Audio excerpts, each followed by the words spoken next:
આજનું જે ચેપ્ટર છે એ 19 નંબરનું લેપિંગનું ચેપ્ટર છે. આ ચેપ્ટર ખૂબ નાનું છે. ટાઇટલ છે એનું ધ લિટલ પ્રિન્સ, મતલબ થાય નાનો એવો રાજકુમાર. અને આ પાઠમાં થોડોક કટાક્ષ છે એજ્યુકેશન સિસ્ટમ ઉપરનો અને કહેવાતા જ્ઞાનના એની બાબતો ઉપર થોડો ઘણો કટાક્ષ છે. તો આપણે શરૂ કરીએ. વન્સ, એક વખત, when I was 6 years old, જ્યારે હું 6 વર્ષનો હતો, I saw a beautiful picture in a book about the primeval એટલે પ્રાચીન, ફોરેસ્ટ એટલે જંગલ, કોલ્ડ ટ્રુ સ્ટોરીઝ. જ્યારે હું 6 વર્ષનો હતો ત્યારે મેં એક સુંદર મજાનું ચિત્ર જોયું. અને આ ચિત્ર ક્યાં જોયું? ઇન અ બુક, એક ચોપડીમાં જોયું. અને ચોપડી શેના વિશેની હતી? About the પ્રિમિવલ. પ્રિમિવલનો મતલબ થાય પ્રાચીન.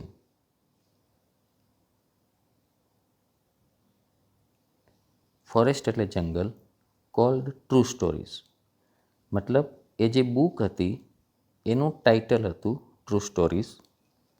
અને એમાં એક પ્રાચીન જંગલમાંથી એક પિક્ચર એણે જોયું. ઇટ શોડ એટલે દર્શાવતું હતું.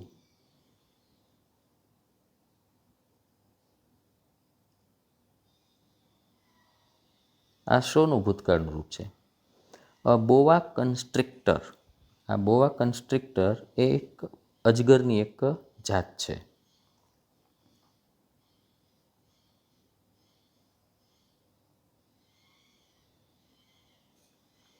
સ્વોલોઈંગ એટલે ગળી રહ્યો હતો. એન એનિમલ એટલે એક પ્રાણીને. સ્વોલોનો મતલબ થાય ગળી જવું.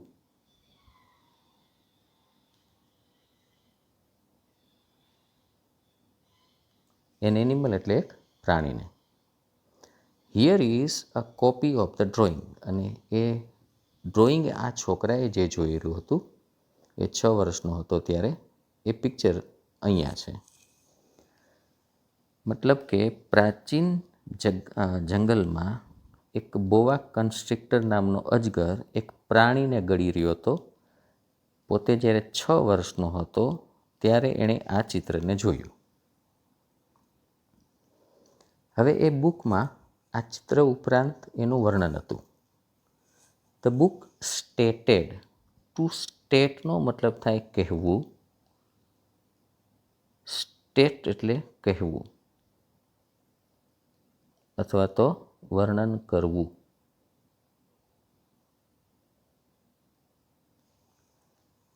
હવે બુકમાં એવું વર્ણન કરાયેલું હતું, બોવા કન્સ્ટ્રિક્ટર્સ સ્વોલો.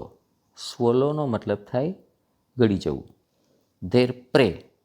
જો પ્રે છે એના 2 સ્પેલિંગ છે. એક PRAY, આનો મતલબ થાય પ્રાર્થના કરવી. અને PREY, પ્રે, આનો મતલબ થાય શિકાર. હવે અહીંયા PREY છે, એનો મતલબ થાય શિકાર. બોવા કન્સ્ટ્રિક્ટર્સ સ્વોલો એટલે ગળી જાય છે. ધેર પ્રે એટલે એના શિકારને. હોલ એટલે આખે આખો. Without chewing it. ચ્યુનો મતલબ થાય ચાવવું.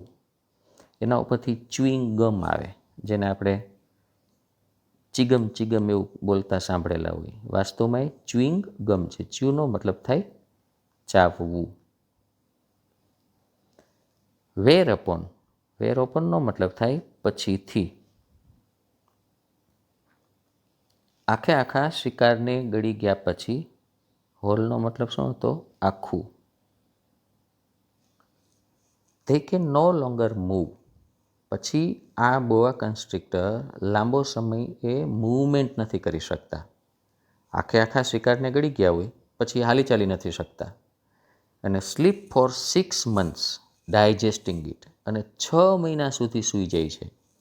ડાયજેસ્ટિંગ એટલે એનું પાચન કરવા માટે. પાચન કરતાં કરતાં 6 મહિના સુધી સૂઈ જાય છે. તો બુકમાં એવું લખેલું હતું. બુકમાં પહેલાં તો આ ચિત્ર હતું. એક બોઆ કન્સ્ટ્રિક્ટર નામનો અજગર છે, એક પ્રાણીને આખો ગળી જાય છે. અને પછી એમાં લખેલું હતું કે બોઆ કન્સ્ટ્રિક્ટર નામના અજગર પોતાના શિકારને ચાવતા નથી, આખા ગળી જાય છે. અને પછીથી હવે એ લોકો હાલી તો શકતા નથી, એટલા માટે 6 મહિના સુધી એ સૂતા રહીએ છે અને એ જે ગળેલો ખોરાક હોય એનું પાચન કરતા રહીએ છે. આઈ ધેન રિફ્લેક્ટેડ ડીપલી. રિફ્લેક્ટનો મતલબ થાય વિચાર કરવો.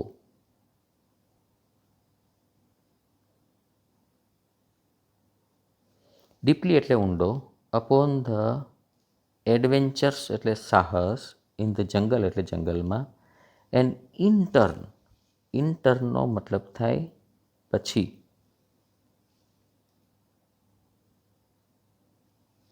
સક્સીડેડ એટલે હું સફળ થયો. હવે આ સ્પેલિંગ જે છે ને, SUCCEED, આ સક્સીડ એક ક્રિયાપદ છે, વર્બ.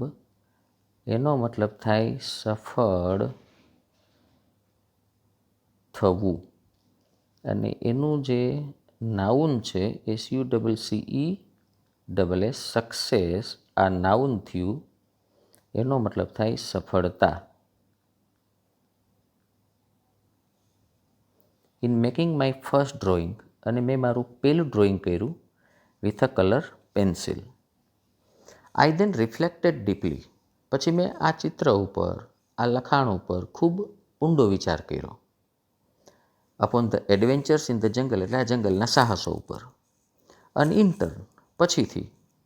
સક્સીડેડ એટલે હું સફળ થયો. In making my first drawing, મારું પહેલું ડ્રોઈંગ મેં બનાવ્યું વિથ અ કલર પેન્સિલથી. અને my drawing number 1 was like this. એટલે મારું પહેલા નંબરનું જે ડ્રોઈંગ હતું એ આના જેવું હતું. એટલે અત્યારે આ જે ટોપી જેવું દેખાઈ રહ્યું છે એ આ છોકરાની કલ્પના હતી અને એણે આવું એક ચિત્ર બનાવ્યું. પછી આઈ શોડ માય માસ્ટરપીસ, અને મેં મારો આ કલાનો ભવ્ય નમૂનો. માસ્ટરપીસનો મતલબ થાય ભવ્ય નમૂનો. ટુ ધ ગ્રોવન અપ્સ એટલે મોટેરાઓને અને વડીલોને મેં બતાવ્યો. એન આસ્ક ધેમ, અને મેં એને પૂછ્યું ઇફ માય ડ્રોઈંગ ફ્રાઇટન્ડ ધેમ. ફ્રાઇટનનો મતલબ થાય ડરાવવું.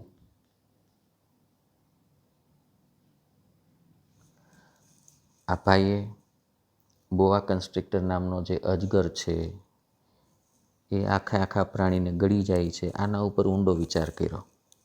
પછી એણે આ ચિત્ર બનાવ્યું. અને આ ચિત્ર બનાવીને પછી મોટા લોકોને એણે બતાવ્યું. અને એને પૂછે, જુઓ જોઈ, બીક લાગી? વળી બીજા વડીલને પકડે, જુઓ જોઈ, બીક લાગી? વળી ત્રીજા વડીલને પૂછે, આ ચિત્ર જુઓ જોઈ, બીક લાગી? ધે આન્સર્ડ, પણ આ વડીલો એને જવાબ આપતા હતા, why should anyone be frightened by a hat. કોઈ પણ વ્યક્તિએ, વાય શુડ એનીવન એટલે કોઈ પણ વ્યક્તિએ, બી ફ્રાઇટન્ડ એટલે ડરી જવું જોઈએ, બાય હેટ એટલે ટોપીથી. પણ જે કોઈ વડીલોના ચિત્ર બતાવે એ બધા વડીલો એમ જ કહેતા હતા કે ભાઈ આ ટોપીથી શું કામે ડરી જવું જોઈએ. My drawing did not represent a hat. Represent એટલે અહીંયા પ્રતિનિધિત્વ કરવું, દર્શાવવું. હવે આ છોકરાના મત પ્રમાણે એનું જે ચિત્ર હતું ને એ ટોપાનું નહોતું. હવે એ શું હતું? ઇટ વોઝ સપોઝડ એટલે ધારવાનું હતું to be a boa constrictor digesting an elephant. વાસ્તવમાં આ એક બોઆ કન્સ્ટ્રિક્ટર નામનો જે અજગર છે એ હાથીને પચાવી રહ્યો હોય ને, આ એ ચિત્ર હતું. હવે તમે આ ચિત્રને જુઓ અને વળી પાછું આ ચિત્રને જુઓ એટલે હવે તમને લાઈટ થઈ જશે. વાસ્તવમાં છે શું? આ એનું હાથીનું માથું છે, આ હાથીના પાછળનો પૂંછડા તરફનો ભાગ. આ ભાઈએ જ્યારે એવું વાંચ્યું કે બોઆ કન્સ્ટ્રિક્ટર નામનો અજગર પ્રાણીઓને આખા ખાઈ જાય છે, ત્યારે આણે એવો વિચાર કર્યો કે બોવા કન્સ્ટ્રિક્ટર નામનો આ અજગર જો આખે આખા હાથીને ગળી જાય ચાવ્યા વગર તો એ કેવો દેખાય?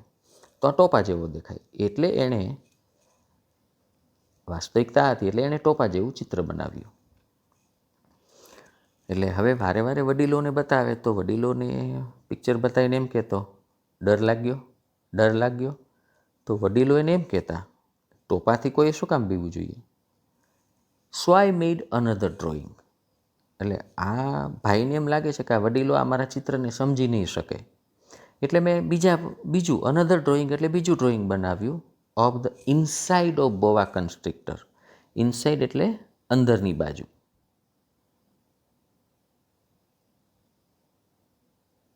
બોવા કન્સ્ટ્રિક્ટરની અંદરની બાજુનું મેં ચિત્ર બનાવ્યું. ટુ ઇનેબલ એટલે કાર્યક્ષમ બને, ધ ગ્રોનઅપ્સ એટલે વડીલ લોકો, ટુ અન્ડરસ્ટેન્ડ એટલે સમજી જાય. એટલે આને એમ લાગે છે કે વડીલો છે ને એ થોડાક ઓછી બુદ્ધિના હોય ને એવું છે. એટલે વડીલોને હિંટ આપવા માટે, વડીલો કાર્યક્ષમ બને કે આ ચિત્રને સમજી શકે એટલા માટે એણે આ બીજા નંબરનું ચિત્ર બનાવ્યું. હવે આ વડીલોની બાબતમાં શું કહે છે? તે ઓલવેઝ નીડ એક્સપ્લેનેશન્સ. વડીલો હોય ને એને હંમેશા કંઈક ને કંઈક તમારે એક્સપ્લેન કરતા જ રહેવું પડે.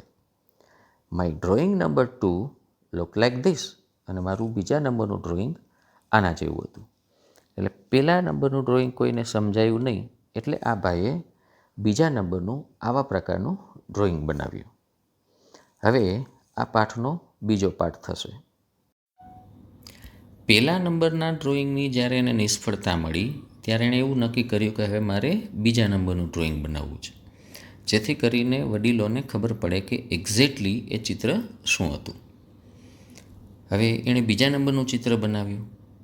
પછી હવે વડીલો એને શું કહે છે? ધ ગ્રોનઅપ્સ ધેન એડવાઇસ્ડ મી. ગ્રોનઅપ્સ એટલે વડીલ લોકો. પછી એણે મને એવી સલાહ આપી ટુ ગીવ અપ એટલે છોડી દઉં, માય ડ્રોઈંગ્સ એટલે મારા ચિત્ર બનાવવાની આ પ્રક્રિયાને of boa constrictors, whether from the inside or the outside. એટલે વડીલોને આ ચિત્ર બતાવે અને વડીલોને આમાં બહુ રસ ન પડ્યો. એટલે વડીલોએ એને શું સલાહ આપી કે ભાઈ તું તારું આ ડ્રોઈંગ બનાવવાની જે પ્રક્રિયા છે આવી બોવા કન્સ્ટ્રિક્ટરની તું અંદરથી ચિત્ર બનાવતો કે તું એના બહારથી ચિત્ર બનાવતો, તું એને ગીવઅપ એટલે છોડી દે. આ ગીવઅપનો મતલબ થાય છોડી દેવું.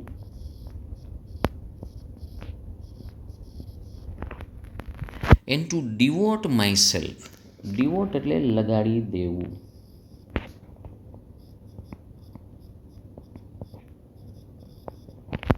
માયસેલ્ફ એટલે મારી જાતને, instead to geography, history, arithmetic and grammar.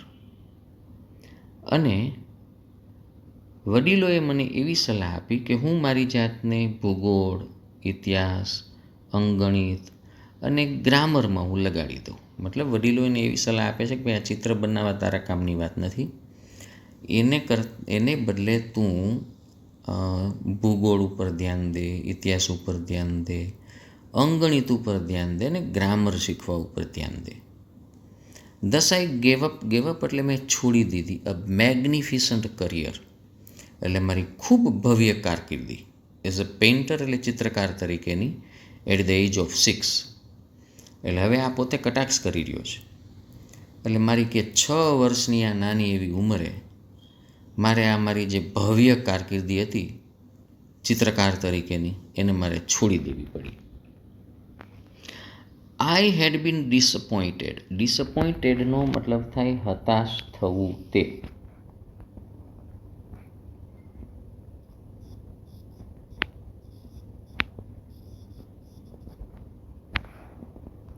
By the lack of success એટલે સફળતાનું, લેક એટલે ઉણપ,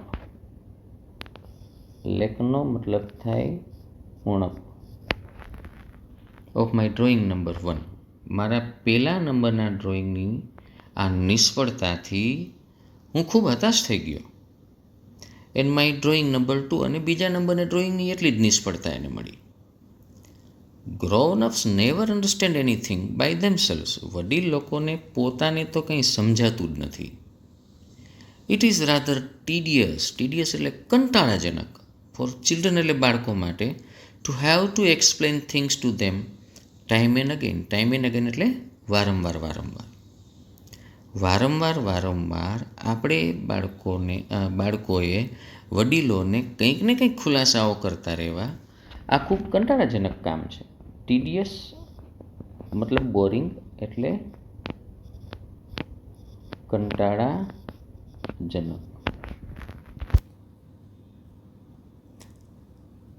એટલે હવે આણે 6 વર્ષની ઉંમરે પોતાની આ ભવ્ય કારકિર્દી હતી ચિત્ર બનાવનાર તરીકેની, એણે છોડી દેવી પડી. અને એનો વાંક એ આપે છે કે વડીલો છે એને કંઈ પોતાની રીતે સમજાતું જ નથી. હવે એ લોકોને સમજાય નહીં તો આપણે શું ડ્રોઈંગ બનાવવા. સો આઈ હેડ ટુ ચૂઝ અનધર જોબ. આ ચૂઝ જે છે એ ક્રિયાપદ છે. ચૂઝનો મતલબ થાય પસંદ કરવું. એના ઉપરથી નાઉન બને ચોઈસ એટલે પસંદગી, પસંદ કરવું. એટલે હવે મારે બીજી એક જોબ સ્વીકારવી પડી. અને એ શું હતી? And I learn to pilot aeroplanes. અને હું એરોપ્લેનને ઉડાડતા શીખી ગયો. પાયલટ એટલે અહીંયા ઉડાવવું. હું એરોપ્લેનને ઉડાડતા શીખી ગયો. I flew more or less all over the world. ફ્લાયનું ભૂતકાળનું રૂપ છે ફ્લ્યુ એટલે ઉડ્યો. મોર ઓર લેસનો મતલબ થાય ઓછા વત્તા અંશે. ઓછા વત્તા અંશે.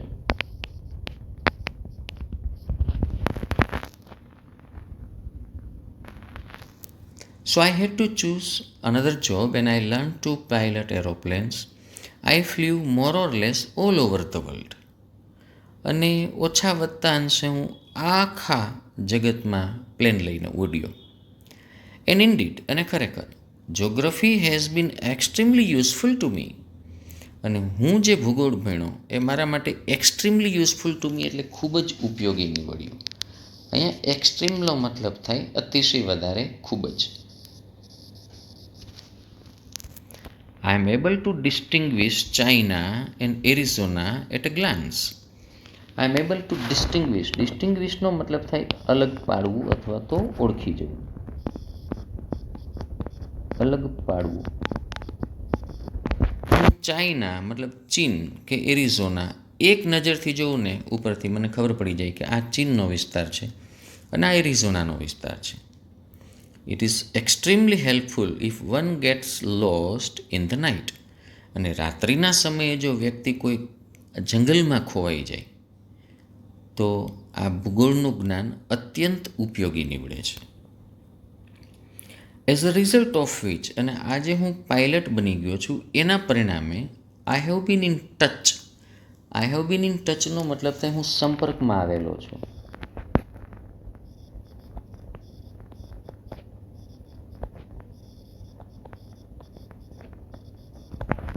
થ્રુઆઉટ માય લાઈફ એટલે આખી મારી જિંદગી with all kinds of serious people. Kind એટલે અહીંયા પ્રકાર. તમામ પ્રકારના સિરિયસ લોકોના સંપર્કમાં હું આવેલો છું. કારણ કે હવે હું પાયલટ છું એટલે મારી આખી જિંદગીમાં હું ઘણા બધા પ્રકારના સિરિયસ લોકોના સંપર્કમાં આવેલો છું. I have spent a lot of time with grown ups. અને મેં વડીલ લોકો સાથે કેટલો બધો સમય વિતાવેલો છે. I have seen them at a very close quarters. અને ક્લોઝ ક્વાર્ટર્સનો મતલબ એ કાઉન્સમાં આપેલો છે. ક્લોઝ ક્વાર્ટર્સ એટલે ખૂબ નજીકથી.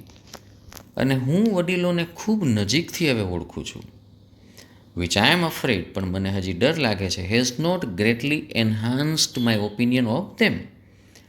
હવે મેં મારો ઘણો બધો સમય વડીલો સાથે વિતાવેલો છે અને મેં વડીલોને ખૂબ નજીકથી જોયેલા છે, પણ હજી મને એ કહેતા શરમ આવે છે કે ડર લાગે છે કે વડીલ વિશેનો મારો અભિપ્રાય હજી કાંઈ ગ્રેટલી એટલે વધારે પડતો એન્હાન્સ એટલે વધ્યો હોય કે સુધર્યો હોય એવું નથી.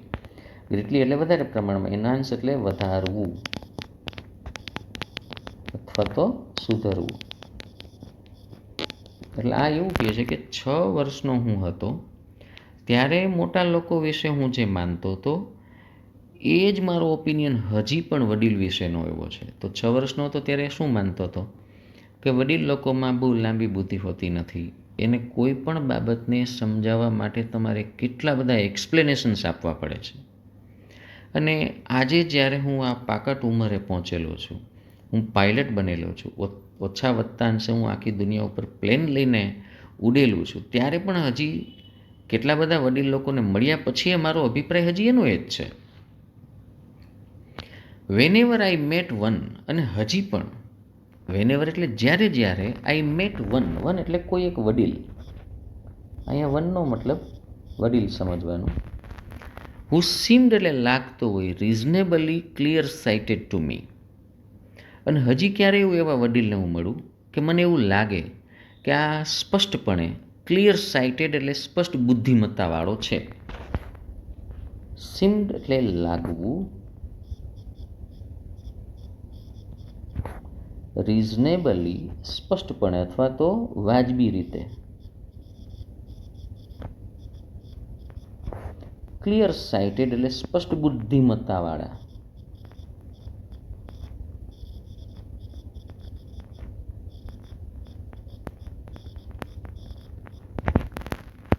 ત્યારે I showed them my drawing number 1. ત્યારે એ વડીલને હું મારું પહેલા નંબરનું ડ્રોઈંગ આપું છું, વિચ આઈ હેવ પ્રિઝર્વ એટલે સાચવી રાખેલું છે, એઝ એન એક્સપેરિમેન્ટ એટલે એક પ્રયોગ તરીકે. પ્રિઝર્વનો મતલબ થાય સાચવી રાખવું.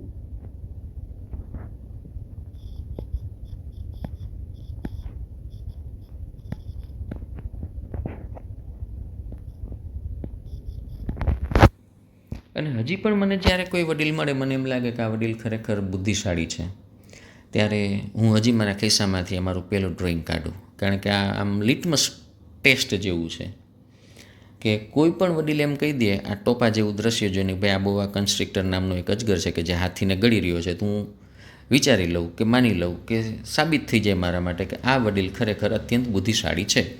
એટલે હજી કોઈ એવો મને ક્લિયર સાઇટેડ વ્યક્તિ મળે ને, એટલે તરત જ હું મારું પહેલા નંબરનું ડ્રોઈંગ એને બતાવું અને પૂછું, બોલો શું છે આ? I wanted to find out whether he or she was truly understanding. અને મારો ખરેખર ઈરાદો શું હોય? મારે શોધી કાઢવું હોય કે એ ભાઈ કે એ બેન ખરેખર ટ્રુલી અન્ડરસ્ટેન્ડિંગ એટલે ખરેખર સમજૂતીવાળા ડાહ્યા છે કે નહીં. But the answer was always it is a hat. પણ આન્સર હંમેશા એક જ આવેલો છે, આ ટોપો છે. સો આઈ ગેવ અપ એટલે હવે મેં છોડી દીધેલું છે મેન્શનિંગ એટલે ઉલ્લેખ કરવાનો. મેન્શનનો મતલબ થાય ઉલ્લેખ કરવો.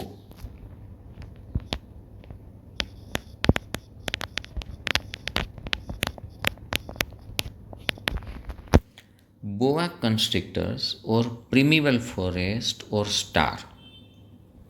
એટલે હવે મેં છે ને બોઆ કન્સ્ટ્રિક્ટર નામના અજગરનો, પ્રાચીન જંગલોનો કે સ્ટાર્સ એટલે તારોડિયાઓનો ઉલ્લેખ કરવાનું જ બંધ કરી દીધું છે. હવે એ લોકોને કંઈ ભાન પડતી નથી, તો આપણે શું કામે આ બાબતનો ઉલ્લેખ કરવો એની સામે. પણ એને બદલે I would bring myself down to his or Har level. મારી આ જે ઊંચી મારી બુદ્ધિમત્તા છે ને, એમાંથી હું ખૂબ નીચે ઉતરું અને એના લેવલે જાઉં અને ટોક અબાઉટ બ્રિજ. હું એ લોકો આરે પુલની વાત કરું, ગોલ્ફની વાત કરું, પોલિટિક્સ રાજકારણની વાત કરું, નેકટાઈસ એટલે ગળામાં પહેરવાની ટાઈ એની હું વાત કરું. હવે નેકટાઈનું એક સરસ મેં ગુજરાતી વાંચેલું હતું, જોકે એ કદાચ આ વસ્તુ કોઈ રમૂજમાં બનાવેલું હોય. નેકટાઈનું કંઠ લંગોટ એવા પ્રકારનું ગુજરાતી થયેલું છે. એટલે હવે ક્યારેક કોઈ મને વડીલ મળે ને, તો હવે હું એને આવા બોઆ કન્સ્ટ્રિક્ટરના, પ્રાચીન જંગલોના કે તારોડિયાઓની આની કંઈ વાત જ નથી કરતો, એની કંઈ ઉલ્લેખ જ નથી કરતો. એને બદલે મારી જે બુદ્ધિમત્તા ઊંચી છે એને હું નીચી એના લેવલ ઉપર લઈને જઈને વાત કરું છું. અને એની યાર હું ક્યાં ટોપિકની વાત કરું, તો હું બ્રિજની વાત કરું, પુલ, ગોલ્ફની વાત કરું, રાજકારણની વાત કરું, નેકટાઈની વાત કરું. And the grown-ups would be very please to have met such a sensible person. અને વડીલોને they would have been very pleased, એને ખૂબ આનંદ થાય, ટુ હેવ મેટ એટલે મળેલા હોય એ બદલ, સચ અ સેન્સિબલ પર્સન એટલે મારા જેવો કોઈ બુદ્ધિશાળી માણસ. મતલબ એવું કહેવા માગે છે કે જ્યારે હું વડીલોની હારે બ્રિજની, ગોલ્ફની, પોલિટિક્સની કે નેકટાઇઝની વાત કરું છું ને ત્યારે એને લાગે છે કે હું એક સેન્સિબલ વ્યક્તિને મળ્યો છું. પણ જ્યારે સેન્સિબલ બાબત ખરેખર એવી હતી કે બોઆ કન્સ્ટ્રિક્ટર છે, જંગલ છે, પ્રાચીન જંગલો, તારોડિયાઓ, એની વાત કરું ને તો એ લોકોને એમાં બહુ રસ નથી પડતો. પાઠ અહીંયા પૂરો થાય છે. વાસ્તવમાં અહીંયા લેખક છે ને એક કટાક્ષ કરવા માગે છે. કોઈ પણ એક વ્યક્તિ તમામ બાબતોમાં એક્સપર્ટ ન હોઈ શકે. તમે જે ભણો છો, તમે ફિઝિક્સ, કેમિસ્ટ્રી, બાયોલોજી કે મેથ્સ, ઇંગ્લિશ, કમ્પ્યુટર, સંસ્કૃત, એવા બહુ ઓછા હોય કે જેને બધા વિષયો ગમતા હોય. વાસ્તવમાં આપણી એક્સપર્ટાઇઝ અલગ અલગ હોય. કોઈ ડૉક્ટર હોય, કોઈ એન્જિનિયર બનવાનો હોય. ડૉક્ટર બનવાનો તો કોઈ આંખનો ડૉક્ટર બને, કોઈ હૃદયનો ડૉક્ટર બને, કોઈ હાડકાનો ડૉક્ટર બને. એન્જિનિયર હોય તો કોઈ સિવિલવાળો હોય, કોઈ મિકેનિકલવાળો હોય, કોઈ કમ્પ્યુટરવાળો હોય. બધાની એક્સપર્ટાઇઝ છે એ અલગ અલગ છે.